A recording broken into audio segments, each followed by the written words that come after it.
قضیه که بر سر حامی مهاجران در روسیه ایزدمان آمد، شما چه اندیشه دارید و گفتند که چی کار کردن ممکن است که همین یک مبلغ ناچیزی که مانده و امروز باعث پس پنجره نشستن و ماندن او شده است آن را پرداخت کنند و مردم گفتند که ما خودمون آماده هستیم که همین مبلغ را پرداخت کنیم. مهاجران بگمانم که وضعیتی بدخشان سوال کردند که چرا ژورنالیستان داخل کشور کسی به منطقه نمی رود و از وضع مردم از نزدیک گزارش ها نوارها برنامه نشر نمی ممکن است که چی باید کرد تا مردم تاجیکستان متحد شوند؟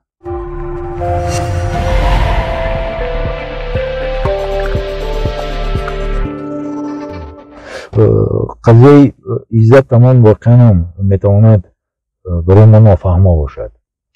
مقامات شاید که مثلا یک چیز دیگر دارن، برنامه و نمیدونم برداشت دیگر دارن، ولی معلوم است که این یک قضیه سیاسی است، یک قضیه سیاسی است و با مثلا با اینکه مثلا خیلی مثلا دلیل های نچندان مطمئن کننده او را بازداشت کردن، این معنی او را داشت که علاقه قضیه سیاسی است و اینکه مثلا از این دیده چیزهای بیشتر پیشنهاد نکردن اگر داشتند، این با اون معنی است که یک نوع با اون گویا سبک مناسبت کردن. خب سبک با این معنی که یعنی میتوانستن از این زیادم مثلا چیزهای دیگر پیشنهاد کنن، مجازات کنن.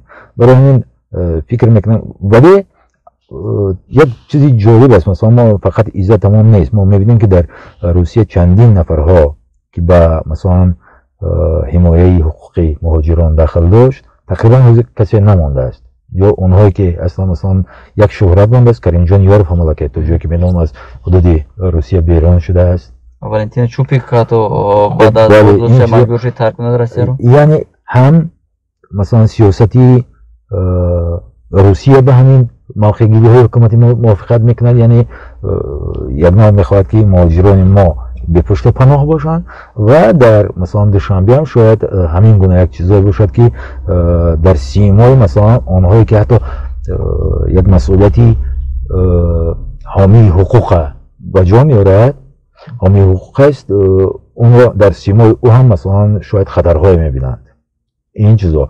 و اینکه مثلا ایزد تمام دعوای سیاسی هم داشت، شاید در اینجا به خلاصی آمدن که میتواند همین گونه دعوای سیاسی او مثلا در سطح مثلا سیاسی روسیه جانبداری پیدا کنند، از او استفاده کنند. نمیدونم خیلی چیزای دیگری که در ذهنیت مثلا مقامات باز باشد.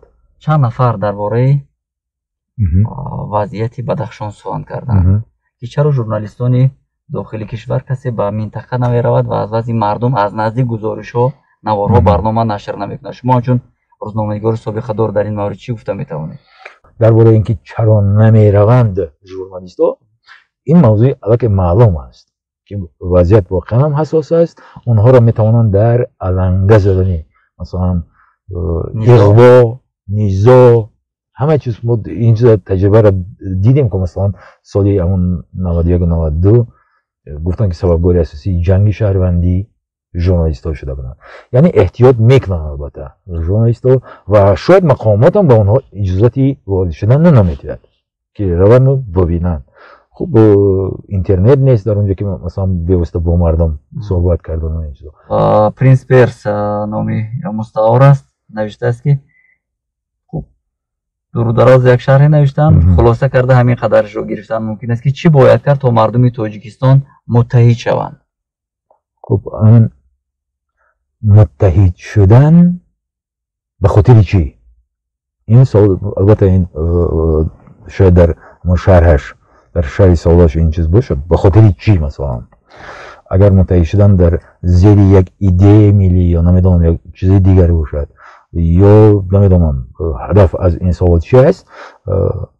ولی من سالها مثلا در این باره تقریبا 5-6 مطلب دارم درباره با وجود آوردن یک گفتگوی ملی، دیالوگ. که این کار مثلا در سطح رسمی دولتی باید کنن، مثلا واخوردن با قشرهای گوناگونی جامعه، صحبتی بی پرده و آزاد کردن با آنها و فهمیدن مثلا پتانسیل جامعه. این چیزی است که مردم هم میتونن با اتحاد وحدت بیارد.